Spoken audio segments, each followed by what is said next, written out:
بسم الله الرحمن الرحيم الحمد لله رب العالمين الصلاة والسلام على رسوله الأمين وعلى آله وصحبه الطيبين الطاهرين ومن تبعهم بإحسان إلى يوم الدين أما بعد.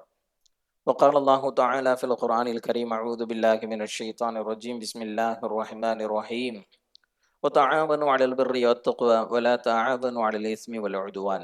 وقال رسول الله صلى الله عليه وسلم: من يرد الله به خيرا يفقهه في الدين. صدق الله وصدق رسول الله صلى الله عليه وسلم. அல்லாஹ்வுடைய கிருபையினால இஹ்யா உலூமுத்தீனுடைய 12வது வகுப்பிற்குள் செல்வதற்கு முன்பு நம்முடைய பள்ளியில் ஒவ்வொரு இறைநேசர்களும் அவர்களுடைய நினைவு தினங்களில் அவர்கள் குறித்த செய்திகள் பொதுவாக பேசப்படுவதுண்டு. அந்த வகையில் இன்று ஜமாதுல் ஆஹிர் பிறை 10 ஷேக் ஷாகுல் ஹமீத் வலியுல்லா பாதுஷா அவர்களினுடைய நினைவு தினம். எனவே அவர்கள் குறித்த வாழ்க்கை குறிப்பை சுருக்கமாக சொல்லிவிட்டு நாம் நம்முடைய வகுப்பிற்குள் செல்லலாம். ஹசரத் ஹசன் ரலியல்லாஹு தஆலா அன்ஹு அவர்களினுடைய பாரம்பரியத்தில் வந்த சையத் ஹசன் குத்தூஸ் அவர்களுக்கும், இமாம் ஹுசைன் ரலியல்லாஹு தஆலா அன்ஹு அவர்களினுடைய வம்சத்தில் வந்த சையதா ஃபாத்திமா அவர்களுக்கும் மகனாக பிறந்தவர்கள் தான் ஷேக் அவர்கள். இந்தியாவினுடைய மாணிக்கப்பூரில் அவர்கள் பிறந்தார்கள். ஹிஜ்ரி 910, ஏறக்குறைய 535 ஆண்டுகளுக்கு முன்பு பிறந்து வாழ்ந்தவர்கள். 37 வயசு வரைக்கும் தன்னுடைய ஆன்மீக குரு முகமது ஹவுஸ் குவாலியரி அவர்கள்ட்ட ஓதுனாங்க, ஆன்மீக பயிற்சி பெற்றாங்க. தன்னுடைய 37வது வயசுல தான் தன்னுடைய சீடர்கள் ஒரு 404 பேர் அழைச்சிக்கிட்டு மக்காவுக்கு ஹஜ்ஜு செய்யறதுக்காக வேண்டி 6 நோன்பு முடிச்சுட்டு அவங்க கிளம்பி போனாங்க. மக்காவுக்கு போய் ஹஜ்ஜு செஞ்சாங்க. அதுக்கு பிறகு மதீனாவுக்கு போய் நபி ஸல்லல்லாஹு அலைஹி வஸல்லம் அவங்களை ஜியாரத்து செஞ்சாங்க. அதுக்கு பிறகு இஸ்தான்புல் போனாங்க. அதுக்கப்புறம் பக்தாதுக்கு போனாங்க. இந்த மாதிரி பல்வேறு அரபு நாடுகளுக்கு ஏறக்குறைய 9 ஆண்டுகள் சுற்றுப்பயணம் மேற்கொண்டார்கள். தன்னுடைய 46வது வயதுல சவுதியில் இருக்கக்கூடிய ஜித்தால இருந்து கிளம்பி ஸ்ரீலங்கா போனாங்க. அங்க கொஞ்ச நாள் இருந்தாங்க. மாலத்தீவுக்கு போனாங்க. அதற்கு பிறகு அங்கிருந்து கடல் மார்க்கமாக கீழக்கரைக்கு வந்தாங்க. கீழக்கரை, காயல்பட்டணம், அதுக்கப்புறம் மேலப்பாளையத்துக்கு போனாங்க. மேலப்பாளையத்துல 40 நாட்கள் அங்கே தங்கியிருந்தாங்க. அதுக்கு பிறகு திருச்சிக்கு வந்தாங்க. திருச்சியில நத்தர்வழி அவங்க அடங்கியிருந்தாங்க இல்லையா, அங்க ஒரு 3 நாட்கள் தங்கியிருந்தாங்க. அதுக்கு பிறகு தஞ்சாவூருக்கு போனாங்க. சோழ மன்னராக இருந்த அச்சுதப்பன் நாயக்கர் அவர் சூனியம் வைக்கப்பட்டு கை கால் முடங்கி போய் வாத நோயால் பாதிக்கப்பட்டிருந்தார். அதனால ஒரு பெரியவங்க வந்திருக்கிறாங்க அப்படின்னு சொல்லி அந்த சோழ மன்னன்ட்ட சொல்றாங்க. அப்ப அவரு அவங்களை அழைச்சிட்டு வந்து ஏதாவது நிவாரணம் தேடினார். அப்ப ஷேக் அவங்க சோழ மன்னராகிய அச்சுதப்ப நாயக்கருக்கு அவருடைய சூனியத்திலிருந்து நிவாரணத்தை ஏற்படுத்தி தந்தாங்க. அந்த சந்தோஷத்துல உங்களுக்கு பொன் வேணுமா, பொருள் வேணுமா, என்ன வேணும் சொல்லுங்க, உங்களுக்கு தரேன் அப்படின்னு சொல்லி சொன்னப்ப ஷேக் அவங்க எதுவுமே வேணாம் அப்படின்னு சொல்லிட்டு அங்கிருந்து கிளம்பி கூத்தாநல்லூர் போயிட்டான். கூத்தாநல்லூர்ல கொஞ்ச நாள் இருந்து அதுக்கு பிறகு நாகூருக்கு போய் ஷேக் அவர்களுடைய அடக்கஸ்தலம் எங்க அமைஞ்சிருக்குதோ அந்த இடத்திலேயே அவங்க வணக்க வழிபாடுல ஈடுபட ஆரம்பிச்சாங்க. இந்த செய்தி அச்சுதப்ப நாயக்கருக்கு தெரிஞ்சதுக்கு பிறகு ஷேக் அவங்களை தேடி இவர் வர்றார். இவர் வந்து அவங்கள பார்த்து, உங்களுக்கு ஏதாவது நான் அன்பளிப்பு செய்தாக வேண்டும் என்று பணிந்து நிற்கக்கூடிய நேரத்துல ஷேக் அவங்க சொன்னாங்க, நான் வணங்கி வழிபடுவதற்கு ஒரு இடம் இருந்தால் போதும் என்பதாக சொன்னாங்க. அப்ப சோழ மன்னர் அச்சுதப்ப நாயக்கர் தான் இப்ப ஷேக் அவங்க எங்க அடங்கியிருக்கிறாங்களோ அந்த இடம் அன்பளிப்பாக அவர்களால் கொடுக்கப்பட்டது. அந்த இடத்திலேயே நீண்ட காலம் அவர்கள் வணக்க வழிபாட்டில் ஈடுபட்டிருந்தார்கள். ஆன்மீக பயிற்சி அளித்தார்கள். மார்க்க பிரச்சாரம் செய்தார்கள். தன்னுடைய 68வது வயதில் வெள்ளிக்கிழமை காலை ஜமாதுல் ஆஹிர் பிறை 10 அவர்கள் அல்லாஹ்வை சென்று அடைந்தார்கள். ஷேக் அவங்க அடங்கியிருக்கக்கூடிய நாகூர் தர்கால ஷேக் அவங்க மக்கா சென்றிருந்த நேரத்துல தன்னுடைய கரத்தாலேயே எழுதிய முழு குர்ஆன் பிரதி அங்கு பார்வைக்காக வைக்கப்பட்டிருக்கிறது. அவர்களுடைய ஷேக் முகமது ஹவுஸ் குவாலியரி அவர்கள் தன்னுடைய கரத்தால் எழுதி அவர்களுக்கு அன்பளிப்பு செய்த ஜவாஹிருல் ஹம்சா என்கின்ற நூல் அங்கே வைக்கப்பட்டிருக்கிறது. அவர்கள் உணவருந்திய சாப்பாட்டு தட்டு, அவர்கள் ஓதிய தஸ்பீக் மணி, அவர்கள் பயன்படுத்திய ஆசா போன்ற சில பொருட்கள் இன்றும் நாகூர் தர்காவில் அங்க வைக்கப்பட்டிருக்கிறது. ஆக இது அவர்கள் குறித்த ஒரு அற்புதமான ஒரு வாழ்க்கை குறிப்பு. அவர்களுடைய வாழ்க்கையில் ஒரு குறிப்பிட்டு சொல்ல வேண்டிய விஷயம் என்ன அப்படின்னு சொல்லி சொன்னா, அவர்கள் மார்க்க பிரச்சாரம் செய்வதில் தீவிர ஈடுபாடு கொண்டவர்களாக இருந்தார். மேலப்பாளையத்திலிருந்து திருச்சிக்கு வர வழியில மதுரையில அங்க பொதிகை மலை அப்படின்னு சொல்லி ஒரு மலை இருக்கு. அந்த மலையில ரிஷிகள் எல்லாம் தவத்தில் ஈடுபட்டு கொண்டிருந்தார்கள். தவத்தில் இருந்த அந்த ரிஷிகளோடு இவர்கள் மார்க்க பிரச்சாரம் செய்தார்கள். அப்போ ஷேக் அவர்களுடைய கரம் பற்றி அங்கிருந்த ரிஷிகள் அத்துணை பேருமே இஸ்லாத்திற்கு வந்தார்கள் என்று வரலாறு இருக்கிறது. ஆக மார்க்கத்தை மிக தெளிவாக எடுத்துச் சொல்லக்கூடிய ஆற்றல் மிக்கவர்களாக ஷேக் அவர்கள் இருந்தார்கள். அதனால தான் 535 வருஷத்துக்கு அப்புறம் அவங்கள பத்தி நாம பேசுறோம், அவங்கள நினைச்சு பார்க்கிறோம், அவங்களுடைய போதனைகள் குறித்து நாம படிப்பினை பெறுறோம். இன்னைக்கு பெற்ற பிள்ளைங்களும் பேர குழந்தையுமே மறந்துருது. அந்த மாதிரியான ஒரு காலகட்டத்துல இன்னைக்கு 500 வருஷத்துக்கு பிறகு ஒருவர் நிறைவு கூறப்படுகிறார்கள் என்று சொன்னால் அவர்கள் எவ்வளவு சிறப்பாக வாழ்ந்திருப்பார்கள் என்பதற்கு அது அற்புதமான ஒரு அடையாளமாக இருக்கு. அது மட்டும் இல்ல, பொதுவாக தமிழக மக்கள்கிட்ட ஒரு அற்புதமான ஒரு பழக்கம் இருந்துச்சு. என்ன அப்படின்னு சொன்னா, இறைநேசர்களுடைய பேரை நம்ம வீட்டு பிள்ளைக்கு வச்சா நம்முடைய பிள்ளையும் இறைநேசராக ஆகணும் அப்படிங்கிற உயர்ந்த நோக்கத்துல அந்த மாதிரி பேர் வைக்கக்கூடிய பழக்கம் இருந்துச்சு. என்னோட போன்ல எடுத்த ஷாகுல் ஹமீதுன்னு SHன்னு அடிச்சாவே போதும், ஒரு 15 பேருக்கு மேல வருது ஷாகுல் ஹமீதுன்னு சொல்லி. அப்போ எல்லாருடைய போன்லயும் கான்டாக்ட்ல யார் இருப்பா? ஷாகுல் ஹமீது இருப்பாங்க. அப்ப அந்த அளவிற்கு அதிகமாக ஷாகுல் ஹமீது என்று அவர்களின் ஞாபகமாகத்தான் பெயர் வைக்கப்பட்டது. ஆக அவ்வளவு சிறந்த வாழ்க்கைக்கு சொந்தக்காரராக அவர்கள் வாழ்ந்தார்கள். எனவே அவர்கள் குறித்து நாம் படிப்பதும் இது போன்ற மற்ற இறைநேசர்கள் குறித்து தெரிந்து கொள்வதும் கூட நம்முடைய வாழ்க்கையை அழகுபடுத்திக் கொள்வதற்கு அது காரணமாக அமைகிறது என்பதை நாம புரிஞ்சுக்கிறோம். சரி, இப்ப இஹ்யா உலூமுதீனுடைய அந்த பாடத்துக்கு நம்ம வருவோம். சென்ற வாரத்துல இமாம் கசாலி ரஹிமஹுல்லா அவங்க இமாம் ஷாஃபிஈ ரஹிமஹுல்லா அவர்களினுடைய பல்வேறு கூறுகள் குறித்து சொல்லியிருந்தாங்க. இமாம் ஷாஃபிஈ ரஹிமஹுல்லா அவர்களுடைய இறையச்சம், இமாம் ஷாஃபிஈ ரஹிமஹுல்லா அவர்களுடைய பேணுதல், இமாம் ஷாஃபிஈ ரஹிமஹுல்லா அவர்களுடைய உலக பற்றற்ற தன்மை, இமாம் ஷாஃபிஈ ரஹிமஹுல்லா அவர்களுடைய கல்வி ஆற்றல் என்று இமாம் ஷாஃபிஈ ரஹிமஹுல்லா அவர்களுடைய பல்வேறு குணாதிசயங்கள் குறித்து இமாம் கசாலி ரஹிமஹுல்லா அவங்க சொன்னாங்க. அதுல குறிப்பாக இமாம் ஷாஃபிஈ ரஹிமஹுல்லா அவர்கள் உலக பற்றற்றவர்களாக இருந்தார்கள் என்று சொல்லி சில வரலாற்று குறிப்புகளையும் சொன்னாங்க. அதுல இமாம் கசாலி ரஹிமஹுல்லா அவங்க அழுத்தமாக சொன்ன விஷயம் என்ன அப்படின்னு சொன்னா, அல்லாஹ்வை நேசிக்கக்கூடிய ஒருவன் உலகத்தை பாதுகாக்க மாட்டான், உலகத்தை நேசிக்கக்கூடிய ஒருவன் உலகத்தை தியாகம் செய்ய மாட்டான் என்பதாக சொன்னார். இன்னொரு கருத்தை இமாம் கசாலி ரஹிமஹுல்லா அவங்க சொன்னாங்க. என்ன அப்படின்னு சொன்னா, உலக பற்றின் மூலமாக கஞ்சத்தனம் பிறக்கிறது, உலக பற்றின்மையின் மூலமாக தர்ம சிந்தனை பிறக்கிறது என்று சொல்லி இமாம் ஷாஃபிஈ ரஹிமஹுல்லா அவங்க எந்த அளவிற்கு நிறைவாக தர்மம் செய்யக்கூடியவர்களாக இருந்தாங்க அப்படிங்கிற பல்வேறு தகவல்களை சொல்றாங்க. இப்ப இன்னும் மீதி இருக்கக்கூடிய இமாம் ஷாஃபிஈ ரஹிமஹுல்லா அவர்கள் குறித்தும் அடுத்து இமாம் மாலிக் ரஹிமஹுல்லா அவர்கள் குறித்தும் நாம இப்ப பார்ப்போம்.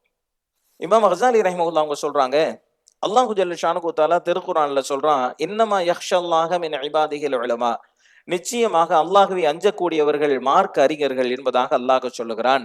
இமாம் ஷாஃபிஈ ரஹிமஹுல்லா அவர்கள் இது போன்ற திருக்குர்ஆனுடைய வசனங்களின் வாயிலாகவும் நபி ஸல்லல்லாஹு அலைஹி வஸல்லம் அவர்களினுடைய ஹதீஸ்களின் வாயிலாகவும் அவர்கள் இறையச்சம் மிக்கவர்களாக திகழ்ந்திருக்கிறார்கள் என்பதாக சொல்றாங்க.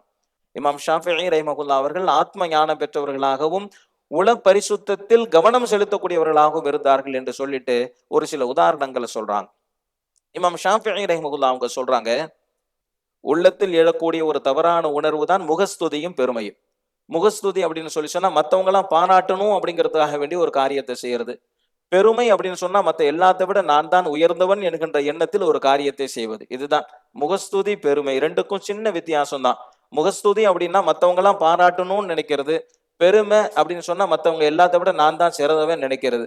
இந்த குணங்கள் குறித்து இமாம் ஷாஃபிஈ ரஹிமஹுல்லா அவங்க சொல்றாங்க, உள்ளத்தில் ஏற்படக்கூடிய ஒரு தவறான எண்ணம் தான் முகஸ்துதியும் பெருமையும். இந்த முகஸ்துதியும் பெருமையும் ஒருவனுக்கு ஏற்பட்டு விட்டது என்று சொன்னால் அவர் செய்யக்கூடிய புனிதமான காரியங்களை கூட அது கெடுத்து விடுகிறது என்று சொல்லிவிட்டு, இந்த முகஸ்துதியும் பெருமையும் மார்க்க அறிஞர்களைத்தான் அதிகம் பாதிக்கக்கூடியதாக இருக்கிறது என்று சொல்லிவிட்டு, மார்க்க அறிஞர்கள் இது போன்ற எண்ணங்களில் இருந்து தன்னை பாதுகாத்துக் கொள்வதற்கு அழகான ஒரு செய்தி ஒன்று சொல்றாங்க இமாம் ஷாஃபிஈ ரஹிமஹுல்லா அவங்க. நீங்கள் நற்காரியங்கள் எல்லாம் புரிகிற போதுதான் உங்களுக்கு அந்த முகஸ்துதியும் பெருமையும் ஏற்படும். அப்படி ஏற்படுகிற நேரத்தில் எந்த நோக்கத்திற்காக வேண்டி அந்த நற்காரியத்தை செய்தோம் என்பதை நீங்கள் யோசித்து பாருங்கள்.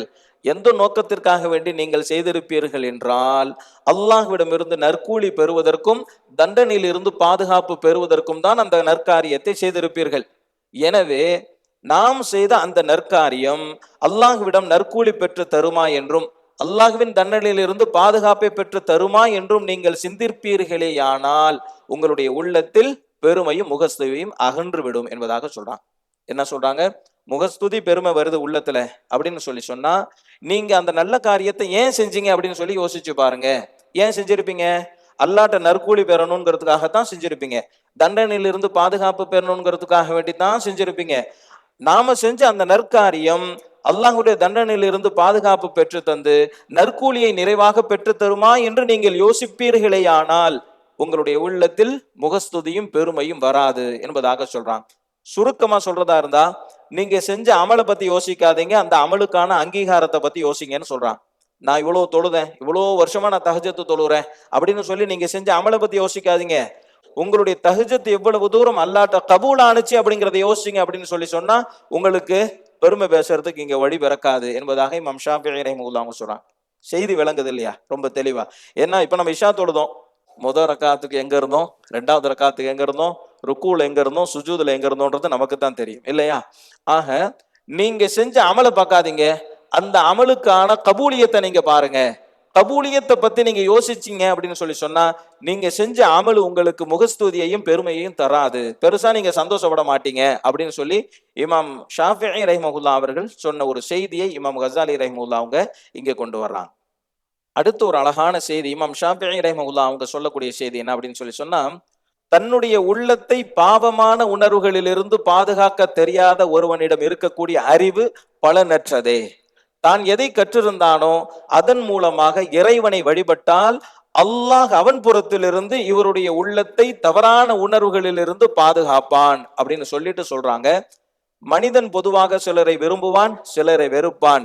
யார் அல்லாஹ்விற்கு வழிபட்டு நடக்கிறார்களோ அப்படிப்பட்டவர்களோடு நீங்கள் நட்புறவு கொள்ளுங்கள் என்பதாக இமாம் ஷாஃபிஈ ரஹ்மத்துல்லாஹி அவங்க சொல்றாங்க. என்ன சொல்ல வராங்க அப்படின்னு சொல்லி சொன்னா, தீய உணர்வுகளிலிருந்து தன்னுடைய உள்ளத்தை பாதுகாக்க தெரியாத ஒருவனிடம் இருக்கக்கூடிய அறிவு பலனற்ற அறிவு, அந்த கல்வி பலனற்ற கல்வி. தன்னிடம் இருக்கக்கூடிய அறிவின் மூலமாக அல்லாஹ்வை வழிபட்டால் அல்லாஹ் தீய உணர்வுகளிலிருந்து அவருடைய உள்ளத்தை பாதுகாப்பான். இதற்கு என்ன அவசியம்னு சொல்றாங்க? இதற்கு நல்ல நட்புறவு அவசியம்னு சொல்றாங்க. கெட்டவங்களோட நீங்க சேர்ந்துடாதீங்க. கெட்டவங்களோட சேர்ந்தீங்கன்னு சொன்னா நீங்களும் அல்லாஹ்வை வழிபட மாட்டீங்க, உங்களுடைய உள்ளத்துல தீய உணர்வுகள் ஏற்பட்டுரும். இப்ப நல்லோர்களோடு நீங்கள் சேர்ந்திருந்தீர்கள் என்று சொன்னால் நீங்களும் அல்லாஹ்வை வழிபடுவீர்கள். நீங்கள் அல்லாஹ்வை வழிபட்டீர்கள் என்று சொன்னால் அல்லாஹ் தீய உணர்விலிருந்து உங்களுடைய உள்ளத்தை பாதுகாப்பான். தீய உணர்விலிருந்து எந்த ஒரு மனிதர் பாதுகாப்பு பெறுகிறாரோ அவர் கற்றிருக்கக்கூடிய கல்விதான் பலனுள்ளது என்பதாக இமாம் ஷாஃபிஈ ரஹ்மத்துல்லாஹி அவங்க சொல்றாங்க. இமாம் ஷாஃபிஈ ரஹ்மத்துல்லாஹி அவங்க கிட்ட ஒரு கேள்வி கேட்கப்பட்டது. என்ன அப்படின்னா, அதிகாரம் சிறந்ததா, பொறுமை சிறந்ததா, மனக்கட்டுப்பாடு சிறந்ததா என்பதாக இமாம் ஷாஃபிஈ ரஹ்மத்துல்லாஹி அவர்களிடத்தில் கேள்வி கேட்கப்பட்டது. அப்ப இமாம் ஷாஃபிஈ ரஹ்மத்துல்லாஹி அவங்க சொல்றாங்க, அல்லாஹு ஜல்ல ஷானுஹு தஆலா தன் புறத்திலிருந்து நபிமார்களுக்கு வழங்கிய ஒரு அருட்கொடை தான் அதிகாரம். மற்றவர்களிடத்தில் வழங்கப்படக்கூடிய எல்லாமே பொறுப்பு. நபிமார்களுக்கு வழங்கப்பட்டது மட்டும்தான் அதிகாரம். அந்த அதிகாரம் அல்லாஹ்வின் புறத்திலிருந்து வழங்கப்படக்கூடிய ஒரு பெரிய அருட்கொடை. இந்த அதிகாரம் என்கின்ற அருட்கொடை ஏன் வழங்கப்பட்டது என்று சொன்னால் அவர்களிடத்தில் மனக்கட்டுப்பாடும் பொறுமையும் இருந்த காரணத்தினால் தான் வழங்கப்பட்டது என்பதாக சொல்றாங்க. 2 உதாரணத்தை சொல்றாங்க. ஹஜரத் மூசா அலைஹிஸ்ஸலாம் அவங்களுக்கு மனக்கட்டுப்பாடு இருந்துச்சு. பனி இஸ்ரவேலர்களுக்கு மத்தியில் அவங்க எவ்வளவு பெரிய சோதனை எதிர்கொண்டாங்க, அந்த மக்கள் எந்த அளவுக்கு எரிச்சல் ஊட்டுனாங்க, எவ்வளவு நம்பிக்கை துரோகம் செஞ்சாங்க, இந்த முழு வரலாறு படிச்சோம்னு சொன்னா நமக்கு தெரியும். இப்படிப்பட்ட கடுமையான சூழல்ல ஹஜரத் மூசா அலைஹிஸ்ஸலாம் அவங்க மனக்கட்டுப்பாடு உள்ளவர்களாக இருந்தார்கள். எனவே அவர்களுக்கு அல்லாஹ் அதிகாரத்தை வழங்கினார். பொறுமைக்கு ஒரு உதாரணம் சொல்றாங்க. ஹஜரத் அய்யூப் அலைஹிஸ்ஸலாம் அவர்களுக்கு அல்லாஹ் கடுமையான சோதனையை தந்தான். அந்த சோதனையில் அவர்கள் பொறுமை காத்தார்கள். அந்த பொறுமையின் காரணத்தினால் அல்லாஹ்வால் வழங்கப்பட்ட பரிசுதான் அதிகாரம். இமாம் ஷாஃபிஈ ரஹ்மத்துல்லாஹி அவங்க சொல்றாங்க, அதிகாரம் என்பது அல்லாஹ்வின் புறத்திலிருந்து வழங்கப்படக்கூடிய ஒரு பெரிய அருட்கொடை. இது நபிமார்களுக்கு தான் வழங்கப்பட்டது. அந்த நபிமார்களுக்கு ஏன் இந்த அதிகாரம் வழங்கப்பட்டது என்று சொன்னால் அவர்களிடத்தில் 2 தன்மைகள் இருந்தது. ஒன்று மனக்கட்டுப்பாடு, இன்னொன்று பொறுமை. மனக்கட்டுப்பாட்டிற்கு ஹஜரத் மூசா அலைஹிஸ்ஸலாம் அவர்களை உதாரணம் காட்டுகிறார்கள். பொறுமைக்கு ஹஜரத் அய்யூப் அலைஹிஸ்ஸலாம் அவர்களை இமாம் அவர்கள் உதாரணம் காட்டுகிறார். அடுத்த செய்தி, இமாம் ஷாஃபிஈ ரஹ்மத்துல்லாஹி அவங்க கிட்ட ஒருத்தர் கேட்கிறாரு, எந்த ஒருவரை அறிஞர் என்று சொல்லலாம் என்பதாக கேட்கிறான்.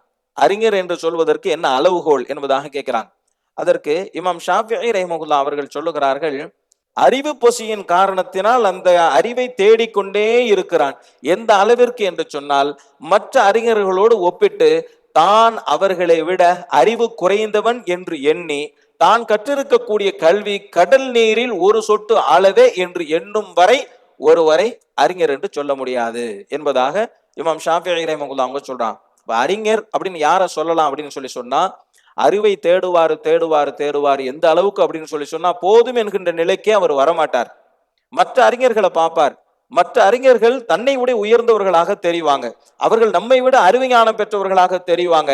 அப்ப அவர் நினைப்பாரு, கடல் நீரிலிருந்து ஒரு சொட்டு அளவுக்குத்தான் நாம கல்வியிலிருந்து கற்றிருக்கிறோம் என்பதாக ஒருவர் நினைப்பார் என்று சொன்னால் இவரைத்தான் அறிஞர் என்று சொல்ல வேண்டும் என்பதாக சொல்றோம். அப்போ கற்றது போதும்னு சொல்லி நினைக்கக்கூடிய ஒருவர் அறிஞர் என்று சொல்ல முடியாது அப்படின்னு சொல்லி இமாம் ஷாஃபிஈ ரஹ்மத்துல்லாஹி அவங்க சொல்றாங்க. அப்ப இப்படித்தானே இமாம் ஷாஃபி அவங்களும் இருந்திருப்பாங்க. அப்ப இவ்வளவு பெரிய கல்வி ஞானம் பெற்றவர்களாக இருந்தாலும், சட்ட விளக்கம் சொல்லக்கூடியவர்களாக இருந்தாலும், மற்றவர்களை தன்னை விட உயர்ந்தவர்கள் என்று எண்ணக்கூடியவர்களாகவும், தான் கற்ற கல்வி கடல் நீரிலிருந்து ஒரு சொட்டு நீர் அளவிற்குத்தான் நாம் கற்றிருக்கிறோம் என்கின்ற எண்ணமும் இமாம் ஷாஃபிஈ ரஹ்மத்துல்லாஹி அவர்களுக்கு இருந்திருக்க வேண்டும் என்பதாக இமாம் கஸாலி ரஹ்மத்துல்லாஹி அவர்கள் அதை சொல்லுகிறார். இமாம் ஷாஃபி அவங்களை பத்தி இமாம் கஸாலி ரஹ்மத்துல்லாஹி அவங்க சொல்றாங்க, இமாம் ஷாஃபிஈ ரஹ்மத்துல்லாஹி அவர்களுக்கு தர்க்க ஞானமும் நிறைவாக இருந்தது. அந்த காலத்துல ரொம்ப தேவைப்பட்ட ஒரு அறிவு என்னன்னு சொன்னா தர்க்க ஞானம். யாரெல்லாம் சட்ட விளக்கம் சொல்லக்கூடியவர்களாக இருந்தாங்களோ எல்லாருக்குமே இந்த தர்க்க ஞானம் இருந்துச்சு. இமாம் அபு ஹனீஃபா ரஹிமஹுல்லா அவங்கள பத்தியே சொல்லுவாங்க, ஒரு தூணை காட்டி இதை தங்கம் என்று நிரூபிக்க சொன்னால் தன்னுடைய வாத திறமையினால் அந்த தூணை தங்கத்தூண் என்று நிரூபித்து விடுவார்கள் என்பதாக சொல்லப்பட்டுச்சு. யாரை பத்தி? இமாம் அபு ஹனீஃபா ரஹிமஹுல்லா அவங்கள பத்தி. அந்த அளவிற்கு வாத திறமையும் தர்க்க ஆற்றலும் அந்த காலத்தினுடைய சட்ட மேதைகளுக்கு இருந்துச்சு. அதுல இமாம் ஷாஃபிஈ ரஹ்மத்துல்லாஹி அவங்களுக்கும் அந்த வாத திறமை நிறைவாக இருந்துச்சு அப்படின்னு சொல்லி இமாம் கஸாலி ரஹ்மத்துல்லாஹி அவங்க சொல்லிட்டு இமாம் ஷாஃபிஈ ரஹ்மத்துல்லாஹி அவங்களே அதை பத்தி சொல்லக்கூடிய ஒரு செய்தியை சொல்றாங்க. இமாம் ஷாஃபிஈ ரஹ்மத்துல்லாஹி அவங்க சொல்றாங்க, என்கிட்ட இருக்கக்கூடிய இந்த தர்க்க அறிவு, இந்த வாத திறமை, இதை கொண்டு மக்களுக்கு பலனடிக்கணும் அப்படின்னு சொல்லி மட்டும்தான் நான் நினைக்கிறேன். என்னோட விவாதம் செய்யக்கூடியவர்களுடைய கருத்தை தவறு என்று உறுதிப்படுத்துவதற்காக வேண்டி நான் ஒருபோதும் விவாதம் செய்ய மாட்டேன். மக்களுக்கு உண்மை தெரியணும். அது என்னுடைய வாதத்தின் மூலமாக தெரிஞ்சுக்கிட்டாலும் சரி, எனக்கு எதிர்வாதம் புரிகிறாரே அவருடைய வாதத்திலிருந்து மக்கள் உண்மையை புரிந்து கொண்டாலும் சரி, எனக்கு மகிழ்ச்சி தான் என்பதாக இமாம் ஷாஃபிஈ ரஹ்மத்துல்லாஹி அவங்களே சொல்றாங்க. இதுல அவங்களுடைய உள்ளம் எந்த அளவிற்கு பேணுதல் மிக்கது அப்படிங்கிறதும் இதுல இருந்து நம்மளால புரிஞ்சிக்க முடிகிறது. இமாம் அபு சௌர் ரஹ்மத்துல்லாஹி அவங்க சொல்றாங்க, இமாம் ஷாஃபிஈ ரஹ்மத்துல்லாஹி அவர்களை போன்ற சிறந்த ஒரு மனிதரை நான் கண்டதில்லை, அவரை போன்ற சிறந்த மனிதரை யாரும் கண்டிருக்க மாட்டார்கள் என்பதாக இமாம் அபு சௌர் ரஹ்மத்துல்லாஹி அவங்க சொல்றாங்க. இமாம் அஹ்மது பின் ஹம்பல் ரஹ்மத்துல்லாஹி அவங்க சொல்றாங்க, 40 ஆண்டுகள் ஒவ்வொரு ஃபர்து தொழுகைக்கு பிறகும் இமாம் ஷாஃபிஈ ரஹ்மத்துல்லாஹி அவர்களுக்காக வேண்டி நான் துஆ செய்யாமல் இருந்ததே இல்லை என்பதாக சொல்றாங்க. இமாம் அஹ்மது ரஹ்மத்துல்லாஹி அவங்க சொல்றாங்க, அறிவை தேடி பேனாவை தூக்கக்கூடிய ஒவ்வொருவரும் இமாம் ஷாஃபிஈ ரஹ்மத்துல்லாஹி அவர்களுக்கு கடமைப்பட்டவர்களே என்பதாக சொல்றாங்க. இமாம் கஸாலி ரஹ்மத்துல்லாஹி அவங்க இமாம் ஷாஃபிஈ ரஹ்மத்துல்லாஹி அவங்கள பத்தி நிறைய செய்திகளை சொன்னாங்க இல்லையா, அதற்கு ஆதாரத்தை சொல்றாங்க. நான் இமாம் ஷாஃபிஈ ரஹ்மத்துல்லாஹி அவர்கள் குறித்து ஷேக் நஸீர் இப்னு இப்ராஹிம் ரஹ்மத்துல்லாஹி அவர்கள் எழுதிய நூலில் இருந்தே குறிப்பிடுகிறேன் என்பதாக இமாம் கஸாலி ரஹ்மத்துல்லாஹி அவங்க சொல்றாங்க. அடுத்து இமாம் மாலிக் ரஹ்மத்துல்லாஹி அவங்கள பத்தி சொல்லும் போதே இமாம் கஸாலி ரஹ்மத்துல்லாஹி அவங்க சொல்றாங்க, ஒரு அறிஞருக்கு என்னென்ன தகுதியெல்லாம் இருக்க வேண்டும் என்று நாம் சொன்னோமோ அனைத்து தகுதியையும் நிறைவாக பெற்றவர்கள் இமாம் மாலிக் ரஹ்மத்துல்லாஹி அவர்களும் என்பதாக சொல்றாங்க. மார்க்க அறிவு தேடுவது சம்பந்தமாக இமாம் மாலிக் ரஹ்மத்துல்லாஹி அவர்களிடத்தில் கேட்கப்பட்டது. அப்ப இமாம் மாலிக் ரஹ்மத்துல்லாஹி அவங்க சொல்றாங்க, அறிவை தேடுவது என்பது மிகச் சிறந்த ஒன்று. ஆனால் அறிவை தேடக்கூடிய ஒருவர் கவனமாக இருக்க வேண்டிய ஒரு விஷயம் இருக்கிறது. அது என்னவென்று சொன்னால், காலையில் இருந்து இரவு வரை நாம் யாரோடு இருக்க வேண்டும் என்பதை புரிந்து கொள்ள வேண்டும். அவரோடு இருப்பதற்கு எவ்வளவு பெரிய தியாகம் செய்வதாக இருந்தாலும் சரி செய்ய வேண்டும் என்பதாக சொல்றான். யார் கூட நம்ம இருந்தா நல்லது, யார் கூட இருக்க கூடாது அப்படிங்கறத தெளிவாக புரிந்து கொள்ள வேண்டும். புரிந்து கொண்டு யாரோடு இருக்க வேண்டுமோ அதற்கு எவ்வளவு பெரிய தியாகம் செய்வதாக இருந்தாலும் சரி அந்த தியாகத்தை செய்து அவரோடு இணைந்து பயணிக்க வேண்டும் என்பதாக இமாம் மாலிக் ரஹ்மத்துல்லாஹி அவங்க சொல்றாங்க. பாடம் நடத்துவதற்கு இமாம் மாலிக் ரஹ்மத்துல்லாஹி அவர்கள் தயாராகுவது எப்படின்னு சொன்னா, குளிப்பாங்க, புத்தாடை உடுத்துவாங்க, வாசனை திரவியங்களை பூசுவாங்க, ஒது செய்வாங்க, அதற்கு பிறகுதான் கிளாஸ்க்கு வருவாங்க. குர்ஆன் ஓதுறதுக்கு தானே ஒது அவசியம். அதனால இமாம் மாலிக் ரஹ்மத்துல்லாஹி அவங்க கிட்ட இப்படி ஒருத்தர் கேட்டாரு, நீங்க குளிச்சுட்டு புது ட்ரெஸ் போட்டு அத்தர் போட்டு ஒது செஞ்சுட்டு ஹதீஸ் பாடம் நடத்த வரீங்களே, இது அவசியமா அப்படின்னு சொல்லி கேட்கிறார். இமாம் மாலிக் ரஹ்மத்துல்லாஹி அவங்க சொல்றாங்க, நபி ஸல்லல்லாஹு அலைஹி வஸல்லம் அவர்களினுடைய வார்த்தையை மொழிவதற்கு நான் தரக்கூடிய கண்ணியம் அது அப்படின்னு சொல்றாங்க. ஹதீஸ மொழிவதற்கு ஒது கட்டாயம் இல்லை, ஆனா நபி ஸல்லல்லாஹு அலைஹி வஸல்லம் அவர்களின் வார்த்தையை மொழிவதற்கு நான் தரக்கூடிய கண்ணியம் அது என்பதாக இமாம் மாலிக் ரஹ்மத்துல்லாஹி அவர்கள் சொன்னார்கள். கல்வி இருக்குதே, இது ஒரு நூர், இது ஒரு பிரகாசம், இது அல்லாஹ்வின் புறத்திலிருந்து வழங்கப்படுகிறது. இது எல்லோருக்கும் வழங்கப்படுவது கிடையாது. எல்லோருக்கும் அல்லாஹ் இந்த ஒளியை, இந்த பிரகாசத்தை தருவதில்லை என்பதாக இமாம் மாலிக் ரஹிமஹுல்லாஹ் அவங்க சொல்றாங்க. இமாம் ஷாஃபி ரஹிமஹுல்லாஹ் அவங்க பிறந்தது ஹிஜ்ரி 150 தான். இமாம் மாலிக் ரஹிமஹுல்லாஹ் அவங்க பிறந்தது ஹிஜ்ரி 93. அப்ப இமாம் மாலிக் ரஹிமஹுல்லாஹ் அவங்க தான் மூத்தவங்க. அப்ப இமாம் ஷாஃபி ரஹிமஹுல்லாஹ் அவங்க இமாம் மாலிக் ரஹிமஹுல்லாஹ் அவங்களுடைய ஸ்டூடெண்ட். 10 வயசுலயே இமாம் மாலிக் ரஹிமஹுல்லாஹ் அவங்கள்ட்ட பாடம் பயில்றதுக்கு போகும்போது இமாம் மாலிக் ரஹிமஹுல்லாஹ் அவங்க என்ன சொன்னாங்க, நான் எழுதின முவத்தா மாலிக்கை நீங்க மனப்பாடம் பண்ணிட்டு வாங்கன்னு சொல்லி. இப்ப இமாம் ஷாஃபி ரஹிமஹுல்லாஹ் அவங்க சொன்னாங்க, அதெல்லாம் மனப்பாடம் பண்ணிட்டு தான் வந்திருக்கிறேன்னு சொன்னாங்க. அப்ப மிகச்சிறந்த மாணவர்களில் ஒருவங்க இமாம் ஷாஃபி ரஹிமஹுல்லாஹ் அவங்க. அவங்க தன்னுடைய ஆசான் இமாம் மாலிக் ரஹிமஹுல்லாஹ் அவர்கள் குறித்து சொல்றாங்க, ஒரு முறை இமாம் மாலிக் ரஹிமஹுல்லாஹ் அவர்களிடத்தில் 48 கேள்விகள் கேட்கப்பட்டது. இந்த 48 கேள்விகளில் 32 கேள்விக்கு இமாம் மாலிக் ரஹிமஹுல்லாஹ் அவர்கள் தெரியவில்லை என்றே பதில் சொன்னார்கள். தனக்கு தெரியவில்லை என்பதை மூடி மறைக்கக்கூடிய அறிஞர்களுக்கு மத்தியில் தெரியவில்லை என்பதை வெளிப்படையாக தெரியவில்லை என்று சொல்லுவதே ஒரு அறிஞரிடத்தில் இருக்க வேண்டிய சிறந்த பண்பு என்பதாக இமாம் கசாலி ரஹிமஹுல்லாஹ் அவங்க சொல்றாங்க. அவங்களுடைய உள்ளம் எந்த பெருமையையும் நாடல, எந்த முகஸ்துதிக்கும் ஆசைப்படல, எந்த பாராட்டையும் அவங்க எதிர்பார்க்கல. அவங்களுடைய உள்ளம் தூய்மையாக இருந்துச்சு அப்படிங்கிறதுக்கு ஒரு உதாரணமாக இதை இமாம் கசாலி ரஹிமஹுல்லாஹ் அவங்க சொல்றாங்க. வானத்தை அண்ணாந்து பார்த்தோம் அப்படின்னு சொன்னா நிறைய நட்சத்திரங்கள் இருக்கும். அதுல ஒரு நட்சத்திரம் துருவ நட்சத்திரம்னு சொல்லுவாங்க. அங்க இருக்கக்கூடிய ஆயிரக்கணக்கான லட்சக்கணக்கான நட்சத்திரங்களுக்கு மத்தியில எல்லோருடைய கண்ணிலையும் படக்கூடிய ஒரு நட்சத்திரம் அந்த துருவ நட்சத்திரம். அதிக பிரகாசம் உள்ளதாக இருக்கும். இமாம் ஷாஃபிஈ ரஹிமஹுல்லாஹ் அவர்கள் சொல்லுகிறார்கள், லட்சக்கணக்கான அறிஞர்களுக்கு மத்தியில் இமாம் மாலிக் ரஹிமஹுல்லாஹ் அவர்கள் ஒரு துருவ நட்சத்திரம் போன்றவர்கள் என்பதாக இமாம் ஷாஃபிஈ ரஹிமஹுல்லாஹ் அவங்க சொல்றாங்க. அடுத்து இமாம் மாலிக் ரஹிமஹுல்லாஹ் அவர்களும் உலக பற்றற்றவர்களாக இருந்தார்கள் என்பதற்கு உதாரணம் ஒன்று சொல்றாங்க. ஹலீஃபா ஹாரூன் ரஷீதினுடைய காலம், அவங்க இமாம் மாலிக் ரஹிமஹுல்லாஹ் அவங்கள சந்திச்சாங்க. அப்ப அவங்க கிட்ட கேட்டாங்க, உங்களுக்கு சொந்த வீடு இருக்கா அப்படின்னு சொல்லி கேட்டாங்க. இப்ப இமாம் மாலிக் ரஹிமஹுல்லாஹ் அவங்க இல்லைன்னு சொன்னாங்க. 7500 பொற்காசுகளை எடுத்து கொடுத்து இதை வச்சு நீங்க வீடு கட்டிக்கிங்கன்னு சொல்லிட்டு கொடுத்துட்டு போயிட்டாங்க.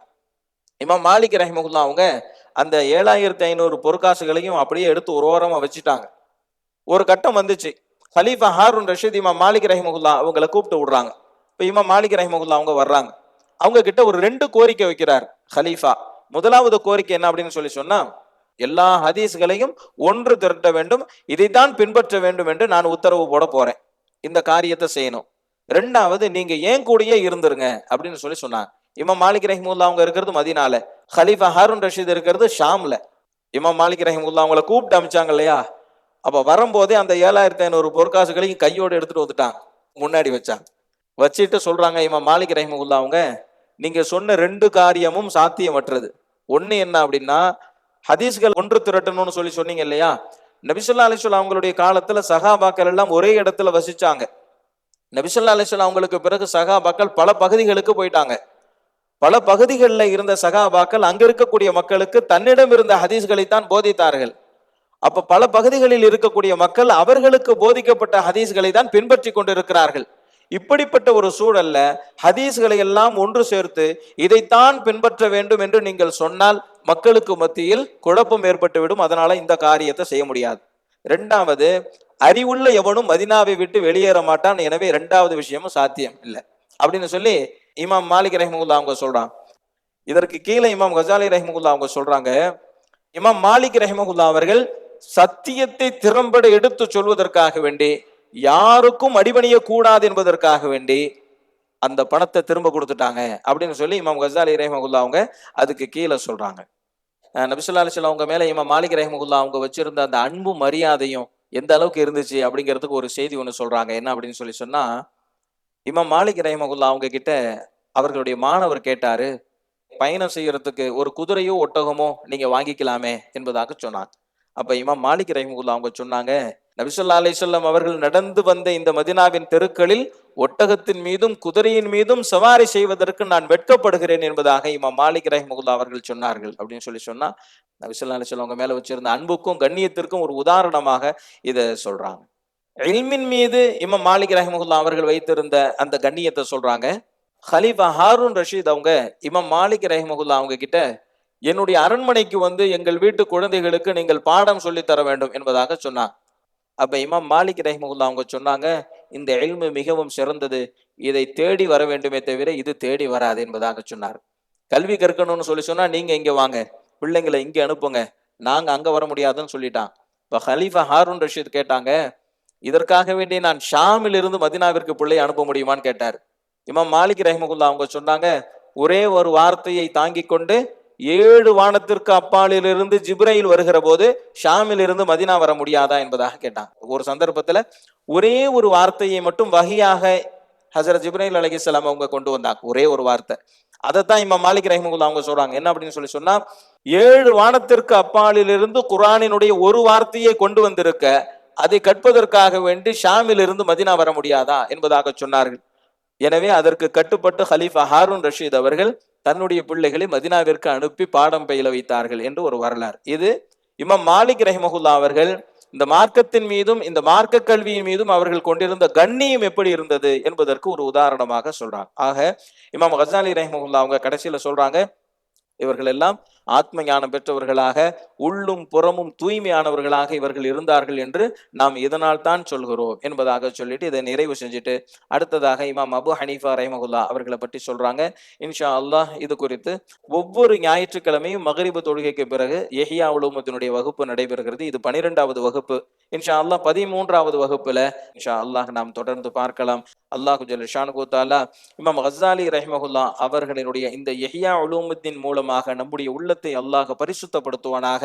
உலக பற்றற்றவர்களாகவும் மறுமை விஷயத்தில் பற்றுள்ளவர்களாகவும் அல்லாஹ் ஆக்கி நம்மை பொருந்தி கொள்வானாக. சுப்ஹானல்லாஹி வ பிஹம்திஹி சுப்ஹானக்கல்லாஹும்ம வ பிஹம்திக அஷ்ஹது அன் லா இலாஹ இல்லா அன்த அஸ்தக்ஃபிருக வ அத்தூபு இலைக். ஹபீபல்லாஹ் ரசூலல்லாஹ் இமாமல் முர்ஸலீன். ஹபீபல்லாஹ் ரசூலல்லாஹ் இமாமல் முர்ஸலீன். ஹபீபல்லாஹ் رسول الله إمام المرسلين.